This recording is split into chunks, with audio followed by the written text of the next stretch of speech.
In a library, 30% of the books are on computers. So computer 30% books in library 5% are on English. English 5% is 35% on science. So science 35% is. So remaining books are 900 books are on various books. How many books on English are there in the library? So totally computer 30, English 5, science 30, எல்லாத்தையும் add பண்ணா மொத்தம் 75% books இந்த ஃபீல்டில் இருக்கு. மொத்தம் total 100% இருக்குன்னா so 70% இந்த புக்ஸ்லாம் இருக்கு. மீதி 30% புக்கு தான் என்ன சொல்கிறாங்க, மீதி 30% புக்ஸ் தான் 900 புக்ஸ் இருக்குது. அவங்க என்ன கேட்குறாங்க, how many books on English. So English எவ்வளோ 5%.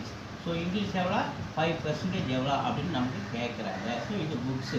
ஸோ 30%இருந்து நம்ம கண்டுபிடிக்க போகிறது 5% கம்மியாக கண்டுபிடிக்க போகிறோம். அப்போ கீழ் நோக்கி போய் அப்போ கண்டிப்பாக புக்ஸோட எண்ணிக்கையும் நம்ம கண்டுபிடிக்க போகிறது கம்மியாக தான் இருக்கும். ஸோ ரெண்டு குறிய கீழ் நோக்கி ஒரே திசை நோக்கி இருக்கிறதால இது பேர் direct variation. So direct variation சொல்லும்போது இந்த 5 மேலே போட்டு 30 கீழே போட்டுக்கலாம். அப்போ 5/30 மல்டிப்ளை இந்த 900.